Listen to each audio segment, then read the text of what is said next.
pasando. Pero no vamos a hablar de eso ahora, sino que vamos a hablar un poco de economía, porque tenemos ya conectado a nuestro compañero Alejandro Otero para desarrollar esta columna de economía como todos los días jueves. Ale, buen mediodía, ¿cómo va? Buen mediodía, Fede, ¿cómo estás vos? Bien, justo estaba tosiendo, el frío se ve que ya me pegó un poquito mal, pero bueno, acá estamos, firmes como siempre. Me parece muy bien, está hoy un día muy luminoso pero fresco, Sí. Un gran cómico de los años 60 y 70, Carlitos Balá, y también en los 80, uno de los hinchas más connotados de Chacarita, vecino del barrio homónimo, decía con el humor ingenuo de esa época: el día está fresquito porque es de hoy. Muy bueno, no lo tenía ese, sí, el humor sano, como se dice, ¿no? Pero Ale, venimos a hablar de economía, que tal vez no es tan divertido, pero es necesario, porque vuelven a poner en agenda la palabra default, reestructuración, y la verdad que lo hacen de manera negativa a la imagen del gobierno, porque supuestamente está negociando mal la deuda. Lo dicen aquellos que la generaron, ¿no? Es lo más insólito de todo esto. Sí, a ver, hay varias cuestiones en el tapete que son continuidad de lo que conversábamos la semana pasada, ¿no? E insistimos en que este debate que se está dando, o esta puja que se está dando, yo creo que hay que bienvenirla, porque va desnudando discusiones y posiciones que muchas veces no quedan tan claras como resultan serlo en un contexto de crisis como esta, y como decíamos hace una semana atrás, desnudan la naturaleza esencialmente política de lo que habitualmente denominamos economía, y cómo todas las discusiones que se pretenden económicas, sean desde la racionalidad de los actores económicos, sea desde la teoría económica o desde el debate filosófico, en realidad están fuertemente tenidas por intereses. Entonces, no es casual que en estos días donde la puja por la apertura de la cuarentena, impulsada por los sectores más concentrados de la economía, en la Argentina y en el mundo entero, ¿verdad?, tenga así un debate muy fuerte donde personalidades de toda índole, vinculadas o no a la economía. Hoy se difundió una declaración de artistas populares internacionales muy importantes como Fénix o Juliette Binoche o Almodóvar, entre tantos otros, llaman a reflexionar sobre el momento que estamos viviendo y la necesidad de no ceder a esas presiones que pretenden volver a una normalidad que convendría analizar de qué se trata esto de volver a la normalidad, porque cuando uno ve los resultados, ¿no, Fede? Por ejemplo, Chile, que se opuso a la cuarentena y ahora en Santiago tuvo que dar marcha atrás y volver a tomar una medida drástica.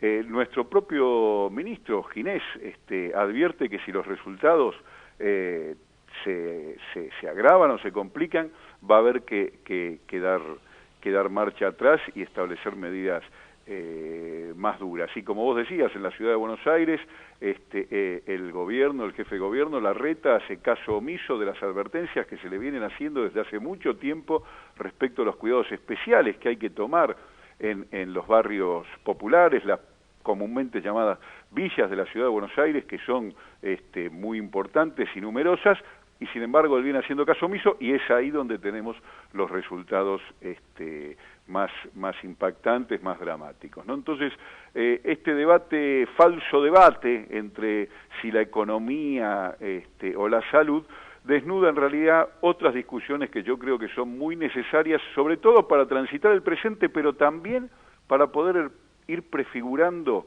el mundo que viene. ¿Te parece que analicemos eso un poquito? Dale, cómo no, me interesa, porque ahí vos te vas a meter en el tema de la economía mundial y está la situación de la caída de los PBI de aquellos países que como vos decías, estaban entre esto de salvar la economía o salvar la salud y no salvaron ninguna de las dos. Pero, mira, la economía se viene derrumbando, a ver, tomemos, qué sé yo, hay muchos estudios por ahí, son estimaciones, todas corrigiéndose permanentemente hacia la baja, son todas estimaciones que dan resultados muy preocupantes y que semanalmente o quincenalmente los mismos organismos que las producen las corrigen hacia la baja. Pero tomemos, qué sé yo, la CEPAL, por ejemplo, un organismo muy respetado, serio, calcula sí. que para este año Estados Unidos va a caer casi 4%, la eurozona casi 6%, América Latina en su conjunto 5%, Argentina más del 6%, China parecido con la Argentina, el 6%. O sea que el derrumbe de la economía, más allá de que los países elijan una estrategia u otra para la preservación de la salud pública y el cuidado contra el coronavirus, tiene una tendencia homogénea a lo largo de todo el mundo y es a la caída de la actividad económica, y esto tiene una explicación. La explicación es que se ha frenado la gran locomotora que ha sido el comercio mundial durante toda la etapa previa. En la medida que el comercio mundial crecía por encima de la tasa de crecimiento de la economía, obraba como una locomotora que empujaba el crecimiento de la producción. En la medida que el comercio mundial tendió a frenarse, a paralizarse, la caída de la producción, la caída del producto, del empleo, el deterioro de la calidad de vida, porque de eso se trata estos numeritos, ¿verdad? Estos numeritos no son estadísticas, estos numeritos a la baja, caídas de 6 puntos del producto, implica mayor pobreza, menor empleo, menores niveles de producción, de ventas, de inversiones, en definitiva, un deterioro generalizado de la calidad de vida. Ojo, como decimos siempre, en general, como todo promedio, tiene situaciones diferentes, ¿verdad? Claro. Es obvio que en esta crisis hay algunos a los que le va muy bien, ¿no? ¿Qué sé yo?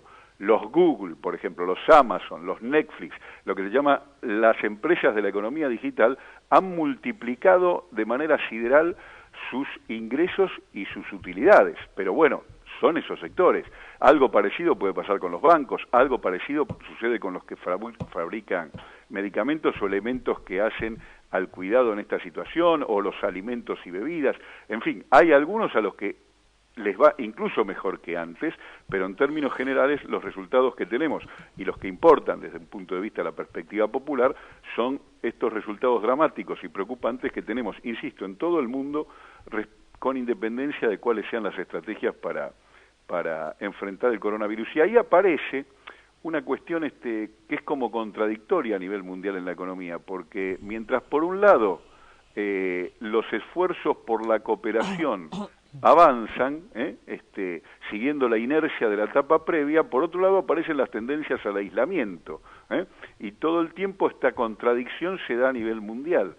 Para ejemplificar lo que digo con un tema, yo mencionaba recién las empresas de la economía digital. Hay una discusión en el mundo que viene de antes acerca de cómo gravar a estas empresas, cómo hacerlas tributar, porque un problema que tiene el mundo entero, no solo la Argentina o América Latina, lo tiene Europa y Estados Unidos, es cómo obtener o cómo hacer que estas empresas que están deslocalizadas y son virtuales y no tienen establecimiento permanente en ninguna parte, tributen en las medidas de sus posibilidades. Y esto dio lugar a un movimiento de cooperación muy fuerte que incluso en estos días avanza y donde se discute qué medidas adoptar de modo cooperativo para hacerlas tributar. Pero a la vez, muchos países están tomando medidas unilaterales. Están tomando medidas unilaterales para alcanzar, con independencia de si se genera o no consensos a nivel mundial, ellos mismos, por ejemplo Francia, por ejemplo España, por ejemplo Italia, adoptan medidas, impuestos para gravar a estas empresas. Entonces ahí vemos, con este ejemplo estoy tratando de ilustrar, cómo las dos tendencias se manifiestan en contradicción. Por un lado la cooperación, generemos consenso y veamos cómo hacemos entre todos que tributen y cada país se garantice un impuesto mínimo, pero por otro lado, cada país, urgido por las necesidades, intenta tomar medidas unilaterales. O sea que el contexto mundial, lo que estoy tratando de decir, es muy preocupante y no hay ningún motivo para pensar que en el corto plazo eso vaya a cambiar. Ale, También hay una cuestión referido a los impuestos y a lo que cada uno tributa y lo que uno percibe, ¿no? Como ganancia o como en este caso que te voy a mencionar sueldo. Lo escuchaba Alberto Fernández el otro día, el presidente, que decía que hay que reestructurar de base el sistema argentino porque en proporción termina pagando más de impuestos un trabajador que las grandes empresas en proporción y porcentaje de dinero. ¿Podés explicarnos un poco esto de qué se trata? Fede, mira, ese es un convite que yo no puedo evitar porque ese es mi tema.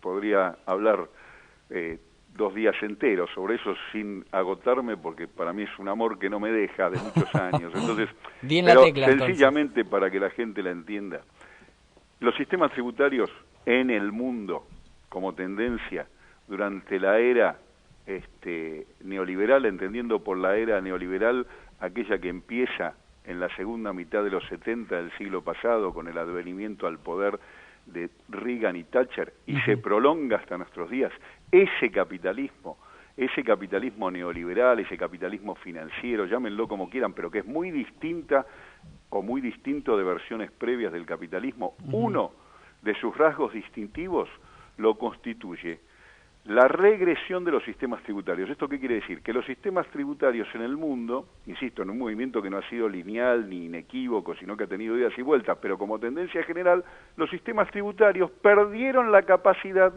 de capturar las diferentes manifestaciones de capacidad contributiva, en particular perdieron la capacidad de ir gravando de un modo eficiente a las utilidades y a la riqueza.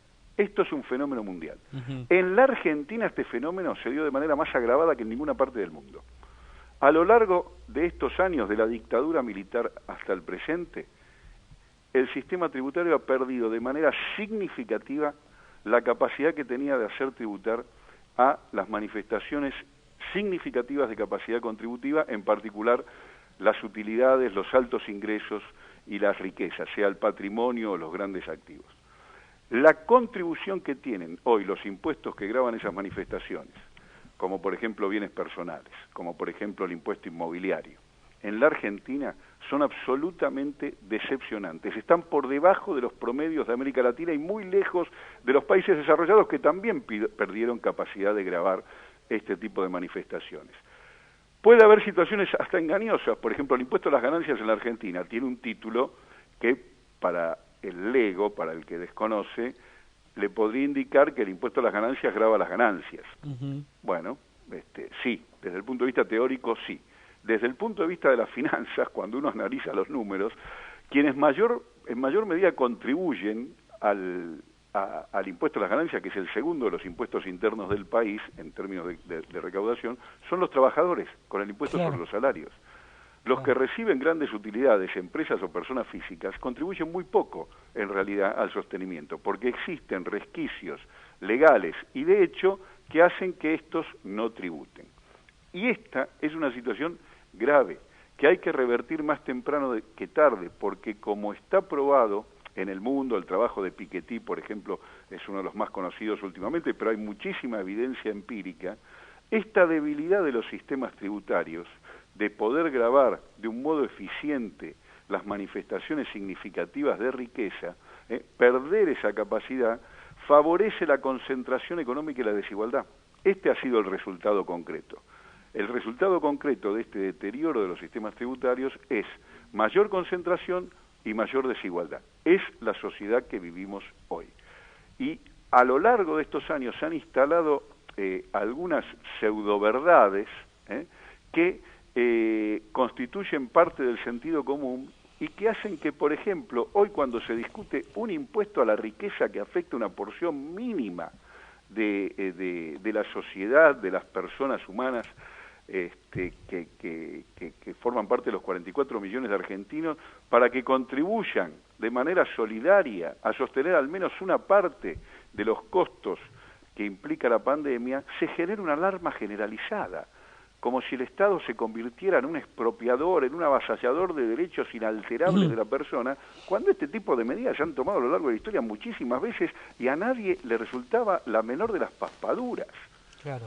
Lo que sucede es que el neoliberalismo ha creado un sentido común de época donde cosas que eran habituales de ser pensadas en otro momento, hoy resultan o son presentadas como disparates. Por ejemplo, y voy al fondo de la cuestión y a relacionarlo con lo que decíamos antes. A ver. Hoy está esta discusión entre si salud o economía. Sí. Esto es un disparate. Durante la mayor parte de la historia del capitalismo, o durante la mejor parte de la historia del capitalismo, es decir, donde el capitalismo generó y garantizó crecimiento y bienestar de modo más o menos igualitario a una porción significativa de la población, la salud fue considerada un bien esencial, un bien público, porque sencillamente, sin trabajadores sanos, no hay producción eficiente posible. Con trabajadores que se enferman o se mueren o se deterioran, el capital, los capitalistas tienen costos más altos. La jornada de 8 horas protegió a los trabajadores del abuso y la explotación, pero también le garantizó a los empresarios que tenían mano de obra razonablemente recuperada y sostenida a lo largo de todo el proceso productivo y durante una larga vida útil. Y por eso la salud pública se convirtió en un bien público. Claro. Porque es más barato que el Estado, a través de los impuestos, garantice un mínimo de salubridad al conjunto de la población y en particular a la mano de obra, es más barato para el capital, digo, que hacerlo cada empresario individualmente. Habría que preguntarle a estos señores empresarios que piden la apertura porque dicen que los costos indeseados, por supuesto, dicen ellos, que pudiera tener un mayor nivel de afectación de coronavirus en la población, son, dicen ellos, menores que los que hay como producto de la cuarentena. Ahora, Cuando dicen esto, hay que preguntarle los costos para quién son menores. Claro. Los costos, y esto lo hemos dicho con esta frase gráfica a la que hemos apelado más de una vez en estos encuentros. En la guerra, los pobres ponen el cuerpo, los ricos la billetera. Cuando los ricos no quieren poner la billetera, son mucho más los cuerpos que ponen los pobres. Cuando algunos de esos empresarios insensatos dicen que son menores los costos, claro, porque no son los costos que pagan ellos, son los costos que van a pagar los cuerpos de los trabajadores que se van a enfermar. Claro. Esto último que mencionabas, Ale, me trae a la cabeza esta frase que la veníamos charlando hace varias columnas. Esto es reactivar la economía. Claro, ¿la de quién? La de los grandes empresarios, ¿no? La de los trabajadores, que va a seguir igual o hasta incluso un poco peor, más deteriorada, por producto del parate y de la extensión de este aislamiento, ¿no? Ahí también es una trampa del neoliberalismo. Absolutamente, y creo que por eso decía, me parece muy saludable, para usar, pero en otro sentido, que esta discusión exista. Porque, insisto, no es una discusión económica, es una discusión esencialmente política, claro, respecto de qué valores defendemos y qué sociedad queremos. Algunos dicen que esta es una discusión moral. No es moral, es esencialmente política y va al corazón del neoliberalismo. Para decirlo rápido, Fede, el neoliberalismo no fue organizado. Es una forma de organización histórica del capitalismo. El capitalismo tuvo otras formas de organización, con otros fines. Esta fue organizado para beneficiar la utilidad del capital y el proceso de acumulación. No tiene ningún interés en incorporar al conjunto de las mayorías a los beneficios del crecimiento económico. El neoliberalismo no tiene respuesta para estas problemáticas. Por ejemplo, así como no tiene respuesta para la problemática de la pobreza, porque para el neoliberalismo la pobreza es parte de la solución, no tiene respuesta para la problemática del coronavirus, porque para ellos son costos, como lo dicen con todas las letras, claro, son costos menores que los que tiene el parate de la economía. Claro, como en algún momento lo decía Macri en televisión, ¿no? Los salarios son un costo y hay que bajarlos. Es una visión del mundo y de la economía que expresa un interés político, filosófico, conceptual, al que hay que oponer otro, sencillamente otro. No hay manera de resolver esto de otro modo. Lo que están desnudando, a mi modo de ver, este debate y este contexto que vivimos hoy de puja por la apertura y la falsa oposición entre salud y economía, son los límites que tiene el neoliberalismo para dar respuestas a los problemas de los cuales la humanidad no solo no está exento, sino que por cómo vienen las cosas, me refiero al calentamiento global y el deterioro que está provocando en el medio ambiente, la explotación irracional de los recursos y el consumismo absurdo que nos empuja, al que nos empuja el neoliberalismo, estos fenómenos es probable que se vuelvan a repetir. Y en este marco de organización social, económica, política, que es el neoliberalismo, no vamos a tener respuestas. Entonces, es necesario volver a plantearse cosas que en otra época a nadie paspaban y a nadie asombraban, como por ejemplo si tenían que tributar más los ricos que los pobres, que parece una obviedad y hoy resulta que genera alarma, o como por ejemplo si hay que garantizar la salud pública, o si hay que garantizar la educación pública, o que si hay que garantizar un nivel mínimo de supervivencia al conjunto de la población, que son obviedades, que no solo repercuten en una mejora en la calidad de vida del conjunto, también hacen que funcione mejor la economía capitalista. No es una propuesta socialista o superadora alternativa del capitalismo, es una solución distinta dentro del mismo capitalismo. Claro.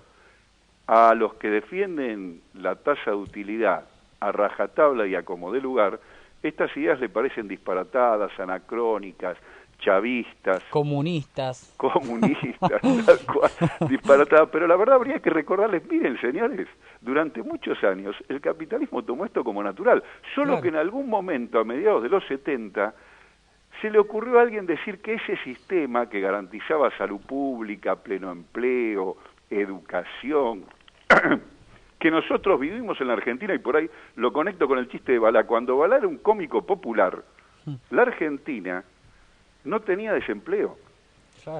La Argentina, la pobreza estaba lejos de la miseria, y la desigualdad en la Argentina llegaba como mucho a 7 veces entre los más ricos y los más pobres. Hoy se multiplicó esos 5 veces, es de 30 y pico de veces.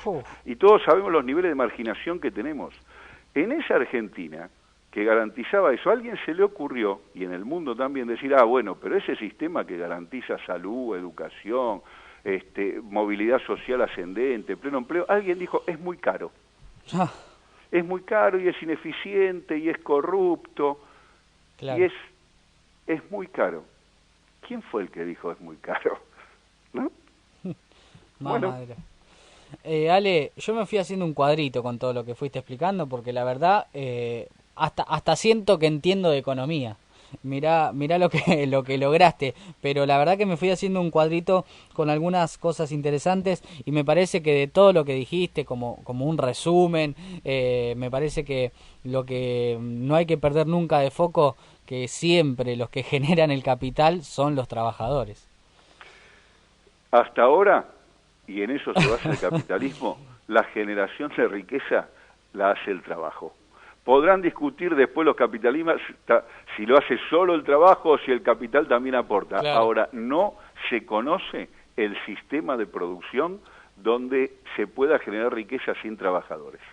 Ale, impecable la columna del día de hoy, como siempre te agradecemos este aporte más que necesario que nos haces y nos volvemos a encontrar la semana próxima.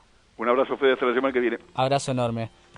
Ahí pasaba Alejandro Otero, la verdad, como le decía recién a Ale, hasta siento que entiendo un poquito de economía. Ojo que estoy ahí para pelear con Guzmán y ver cómo arreglamos la deuda. Con 2 piezas te arreglo, ¿no? Como Pratt Guy. Acá me dice Castelli. No, esperemos que algún día de verdad el sistema tributario en Argentina cambie de un giro, funcione y que rompa con la concentración de riquezas y con la desigualdad en nuestro país.